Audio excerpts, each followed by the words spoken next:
have a very open approach to your profession.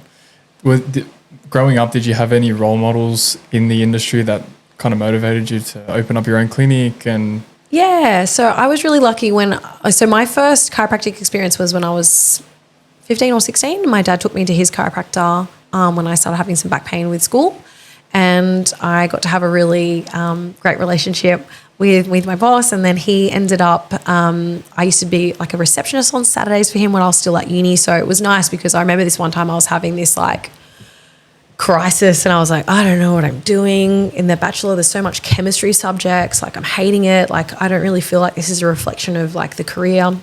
And he kind of set me straight. But I also think that I kind of draw inspiration from so many different people in my industry and outside of my industry. And I think through having this collaborative approach is the fastest way to get to where you want to go. People have they've done all of the different journeys and stuff. Why not utilize their knowledge, get their opinions, and obviously you still choose what you want. So I think of it as like a buffet.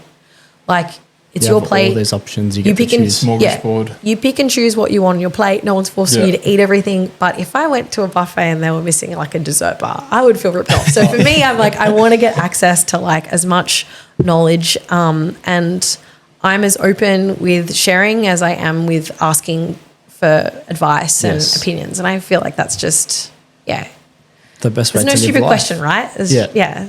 You won't know if you don't ask. So I never understood that when I was at school. Really? There's no stupid question. I never understood it. But then as I got older, I was like, that makes so much sense. Yeah. And I think it also comes down to like finding people that you can trust where you don't feel silly to ask those questions. Because if someone does make you feel like that, then they're probably not the right person to ask, right? Yes. Yeah. And there was like a saying that's like, people that criticize you are never at your same level or above you. It's always people that are not at that stage that are pulling you and criticizing you. Like you know what I mean? Like no multi-million-dollar whatever person is going to smash you. Yes, bring you down. And slag you, right? Because they're at a different phase of their life. But or sometimes they'll only try to bring you up. Yeah, or else if you've got someone that feels like threatened by you or they're talking smack about you, like they don't matter. Jank that cord. They don't matter. Yeah. And I think it's taken a long time to be like, okay, like we're not for everyone. And I know that I'm not like for everyone as well. Like not all patients will potentially like me. I'm really lucky that I love a really high percentage, if not all of my patients. I'm so lucky that I have that. Whereas I know that other people might not be able to say that, but that's also one thing that I love about my job is that I absolutely love everyone that comes in and I see.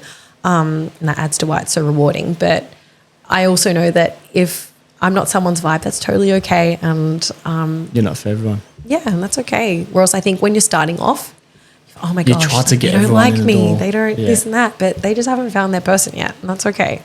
And where was your inflection point where you went from chiro to a business owner? So it was actually after I had my daughter. So I never really thought I'd have my own practice until after like my kids were at school. The thought of having maternity leave while having a business and still having overheads was actually really daunting. But it was until I had my daughter where I was like, oh, I need to do things my way. I need to have a little bit more of that autonomy. I need to have a bit more of that flexibility. And then, I thought if I want to be able to show my daughter that if she's not happy in where she is, to back herself and make it for herself, you know? That's so cute. Yeah, so, where I wasn't always like, they were just at a different stage of life, essentially. And there was this day I remember no one could babysit my daughter and I had to bring her in. And by then, like, she was basically like a cute potato with legs. Like, she couldn't do anything else, right? So she was just like in this little container, like doing tummy time or whatever. And the patients actually didn't mind, but I felt so self-conscious and so apologetic that I had to bring my child in. And I felt like, people are going to think I'm less professional because I'm a mum. And I almost had to feel like I had to hide that part of who I was at that stage.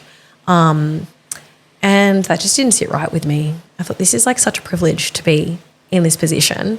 And I'm not going to compartmentalize that part of my life. So that was when I thought, okay, I need to do things my way. And typically then it just kind of morphed and people got it. They enjoyed seeing eventually like my son having a nap in the pram at the front with the receptionist while I was taking them in, and they get to see how he grows and all that kind of stuff. So it was weird. It was like this one thing that I thought people would like criticize or think I was less credible because I was a mum was actually like my superpower. Oh, there we go. Yeah. Yeah. That would have related to you a lot more. Yeah. And you know what? It's like after you have children, it's like this this limitless cell gets like unlocked in your brain and you think, how did I do all these things before kids? Because you become so much more efficient.